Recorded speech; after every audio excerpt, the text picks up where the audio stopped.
ପ୍ରଶ୍ନଟି ହେଉଛି ମିଶ୍ର ବୈକଳ୍ପିକ ନିରପେକ୍ଷ ଯୁକ୍ତି ଓ ମିଶ୍ର ବିଯୋଜକ ନିରପେକ୍ଷ ଯୁକ୍ତି। ମିଶ୍ର ବୈକଳ୍ପିକ ନିରପେକ୍ଷ ଯୁକ୍ତି ଓ ମିଶ୍ର ବିଯୋଜକ ନିରପେକ୍ଷ ଯୁକ୍ତି। ଏହାର ସଠିକ୍ ଉତ୍ତର ମିଶ୍ର ବୈକଳ୍ପିକ ନିରପେକ୍ଷ ଯୁକ୍ତି। ଯେଉଁ ମିଶ୍ର ତ୍ରିପଦୀ ଯୁକ୍ତିର ସାଧ୍ୟାବୟବ ଗୋଟିଏ ବୈକଳ୍ପିକ ତର୍କବାକ୍ୟ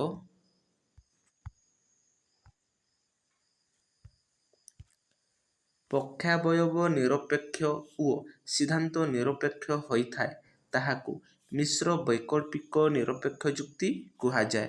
ଯଥା କ ହୁଏତ ଖ କିମ୍ବା ଗ ଅଟେ। ସାଧ୍ୟାବୟବ ପକ୍ଷାବୟବ କ ଖ ନୁହେଁ। ସିଦ୍ଧାନ୍ତ କ ଗ ଅଟେ।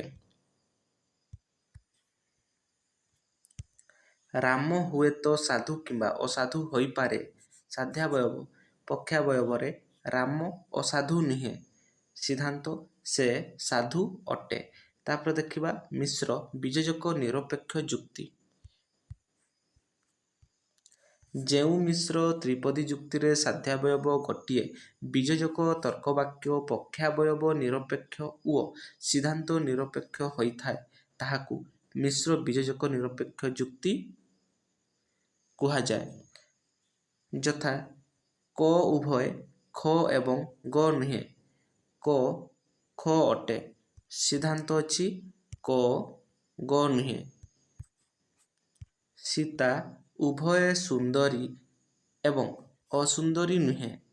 ସାଧ୍ୟାବୟବ ପକ୍ଷାବୟବ ସୀତା ସୁନ୍ଦରୀ ଅଟେ। ସିଦ୍ଧାନ୍ତ ସେ ଅସୁନ୍ଦରୀ ନୁହେଁ।